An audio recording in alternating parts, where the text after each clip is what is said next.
Bible in 365, day 30. God doesn't just save you from the fire.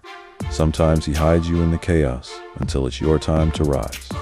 Delays are not denials, they are divine disguises. Exodus 2 opens with a quiet miracle. A Hebrew woman gives birth to a baby boy during a time when boys were being killed. She hides him for 3 months. When she can no longer hide him, she places him in a basket and sets him in the Nile. That basket floats into purpose. Pharaoh's daughter finds the child and takes him in. Moses is raised in the palace, built to destroy him. God will use the enemy's resources to raise up your rescue. Moses grows up and sees the suffering of his people. One day he sees an Egyptian beating a Hebrew.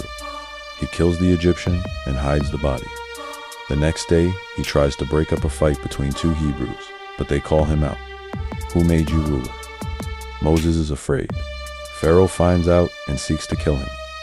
Moses runs to Midian. This is where his exile begins. But it's also where his training starts. Even your running can land in purpose. In Midian, Moses helps some women at a well and is invited to stay. He marries Zipporah and becomes a shepherd. Meanwhile, the cries of Israel rise to heaven. God hears, God remembers, God sees, God knows. The deliverer is in the desert, but the plan is still alive. Just because the miracle is not visible yet does not mean heaven has forgotten. Timing is strategic, and God always circles back. Matthew 21:23 begins with the religious leaders challenging Jesus.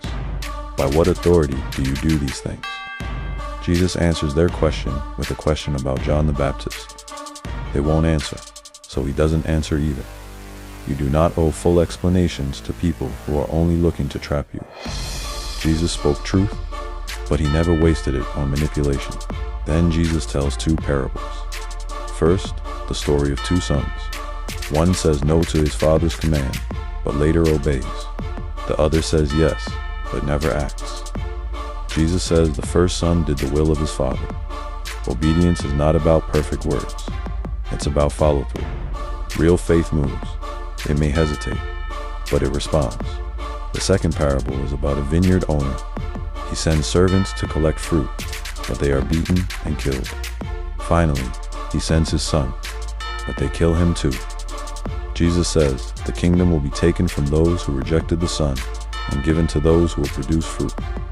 The leaders realize Jesus is talking about them, but fear the people. When you're more worried about popularity than truth, you miss the point of power. Scriptures to study: Exodus 2, 1-25. Matthew 21.